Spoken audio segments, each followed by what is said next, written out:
राखी सावंत इससे बड़ी खुश हो गई है कि मुझे तो कम से कम अच्छा कहा उनसे।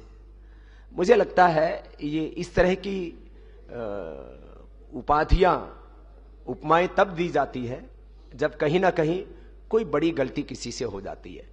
यदि आदरणीय केजरीवाल जी ये बड़ी गलती ना करते, अरे उनको पुलिस वालों के खिलाफ धरना प्रदर्शन करना ही था तो अपने कार्यकर्ताओं को बैठा देते। इतने कार्यकर्ता तो उनके पास में हैं, 200-250 उनके पास में आए तो 50 तो मिल जाते उनको प्रदर्शन करने के लिए, तो उन्हीं से करवा लेते। अपने आप जा करके उन्होंने जो फजीहत करवाई है अपनी, उससे उनका जो एक मोमेंटम बना हुआ था वो बहुत डाउन हुआ है।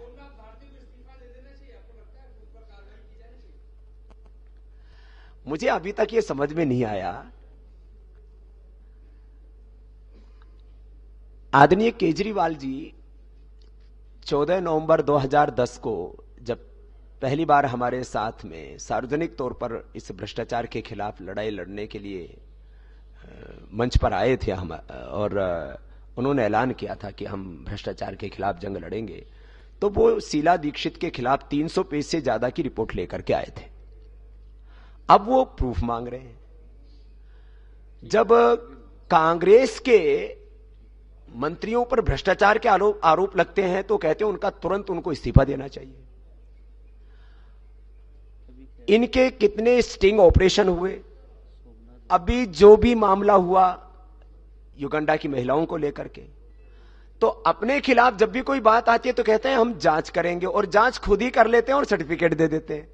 तो दूसरों के खिलाफ ये भ्रष्टाचार का जब भी कोई मामला आता है तो तुरंत कार्रवाई की मांग करते हैं, और अपने खिलाफ जब मामला आता है तो खुद ही जज बन करके और निर्णय दे देते हैं कि नहीं ये निर्दोष है। मुझे लगता है इससे इनकी विश्वसनीयता कम होगी। एक दो लोगों की इनको बलि भी देनी पड़े तो साहस दिखाना चाहिए, और राजनीतिक पार्टियों के बीच में एक अपनी अलग पहचान बनानी चाहिए कि जब तक यह आरोप जो है वो झूठे साबित नहीं हो जाते हम अपने पद से इस्तीफा देते हैं। तो नई पहल करने के लिए थोड़ा साहस दिखाना चाहिए, जिसकी कमी दिख रही है। बल्कि जब भी कोई आरोप लगा है स्टिंग ऑपरेशन से लेकर के और अभी इनके कानून मंत्री के ऊपर गैर कानूनी काम करने तक का, तो उसमें ये क्लीन चिट ऊपर से और दे देते, इससे भी इनकी छवि धूमिल हो रही है। दरअसल कांग्रेस कंफ्यूज्ड है, वो कभी आम आदमी को फॉलो करती है और होड़ इस बात की लगी हुई है कि आम आदमी पार्टी नहीं, कांग्रेस आम आदमी की पार्टी है, और वो केजरीवाल जी के एजेंडे को फॉलो करते हैं, दरबार लगाते हैं अपने मैनिफेस्टो बनाने के लिए। और अब क्योंकि नरेंद्र मोदी तो एक बड़े आइकॉन बनकर के उभरे हैं राजनीति में, तो उनका अनुसरण करना तो लाजमी उनके लिए जरूरी है ही। वैसे जिस तरह से लोकप्रियता बढ़ी है, अब कहां करीब 50% लोग प्रधानमंत्री के रूप में नरेंद्र मोदी को देखना चाहते हैं, और राहुल बाबा तो उसमें 10 का आंकड़ा भी पार नहीं कर पाते हैं। तो मुझे ऐसा लगता है कि उनको अकेला इसलिए प्रोजेक्ट किया जा रहा है, हो सकता है कुछ दिनों में राहुल गांधी कांग्रेस में अकेले ही रह जाए, सारी कांग्रेस पार्टी टूट करके बिखर जाए, इसलिए उनको अकेले ही दिखा रहे हैं कि अब इनके साथ कोई नहीं रहेगा। कुछ इनके इर्द गिर्द थोड़े से लोग बने रहेंगे, बाकी जो ताकतवर लोग हैं वो कांग्रेस के डूबते हुए जहाज से छलक करके कहीं तैर करके जो राजनीति में जिनका सिक्का चल रहा है उनके जहाज में सवार ना हो जाएं।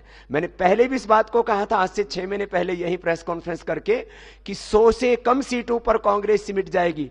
तब लोगों ने कहा बाबा तो ज्योतिषी हो गए।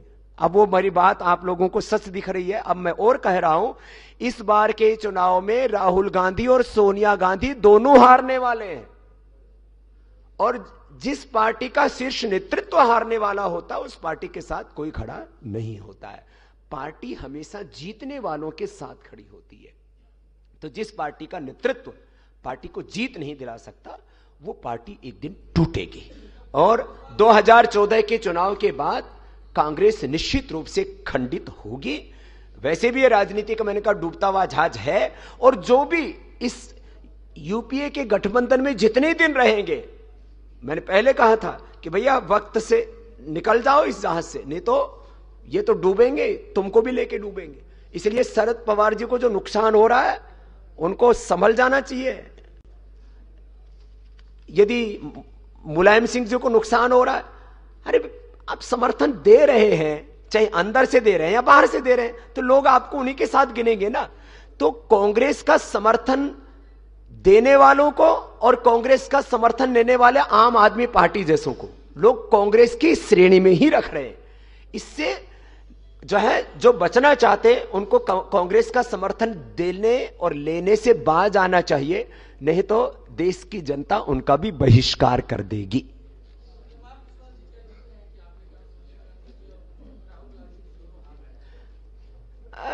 देखो उनको हराएगा कौन, ये तो वक्त बताएगा।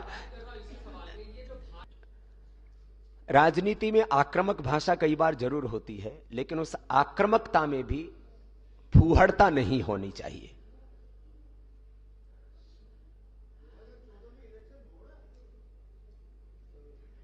एक तरफा इलेक्शन हो रहा है, समस्या यह है। और उसमें नहीं, वो तो संवैधानिक अनिवार्यता है। और अभी हम पूरे देश भर में 23 मार्च के योग महोत्सव के लिए, जिसमें करीब 10 करोड़ से ज्यादा लोग एक साथ योग करेंगे। अभी आम आदमी पार्टी में तो ऑनलाइन रजिस्ट्रेशन हुआ, उसमें बहुत भयंकर बखेड़ा हुआ। वो डी कंपनी भी उनका मेंबर बन गई, राहुल गांधी और नरेंद्र मोदी भी आपके मेंबर बन गए, अटल जी दाऊद वो भी उनका मेंबर बन गया। मुझे लगता है आम आदमी पार्टी नई परंपराएं डाल रही है, ये कुछ समझ में नहीं आता अभी। लेकिन हम 23 मार्च को जो योग महोत्सव कर रहे हैं, 10 करोड़ से ज्यादा लोग उसमें ऑनलाइन रजिस्ट्रेशन करवाएंगे और ये देश की आध्यात्मिक ताकत होगी। और इस योग महोत्सव के बाद देश एक आध्यात्मिक, सामाजिक और सांस्कृतिक परिवर्तन के साथ साथ एक समग्र परिवर्तन की ओर आगे बढ़ेगा, उसकी भी नींव डाली जाएगी। तो 23 मार्च को योग महोत्सव, और उसके बाद तो 2014 के धर्म युद्ध की तैयारी के लिए हमने भी कमर कसी हुई है। हर एक प्रांत में हम जा रहे हैं।